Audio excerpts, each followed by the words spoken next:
आज गोटे simple recipe अंडा चटनी।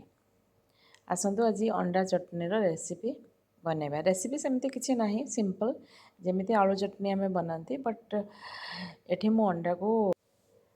अंडा को गैस रे सेकिबी।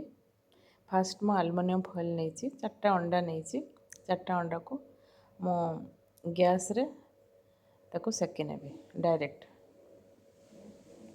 गैस ऑन कली, ऑन करके अंडा को आलुमिनियम फॉइल गुड़े रखी अंडा को ताको पकईदेली। 10 to 12 मिनिट्स भितर अंडा होपर टे ठंडा हो गलापर अंडा गुड़ा काढ़ी देकरी मुझको छड़े नेबी। ये आप देखिपारे केमती बढ़िया से अंडा गुड़ाक ठंडा हो गला। अंडा गुड़ा केमती टिके स्लाइट गरम अच्छे, बट छड़े हो अंडा।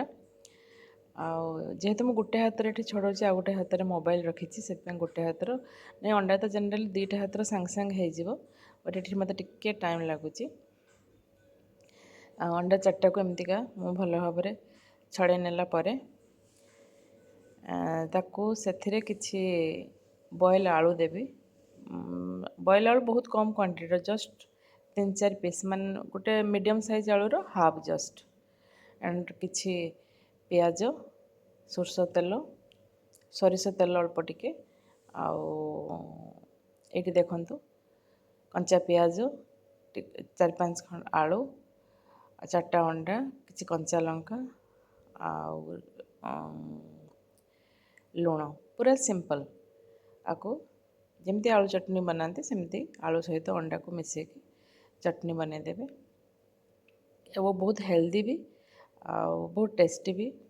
आपड़ सिर्फ डाली बनईकी भी आपको खाई पारिबे, बहुत टेस्टी लगे डाली भात ये चटनी भी।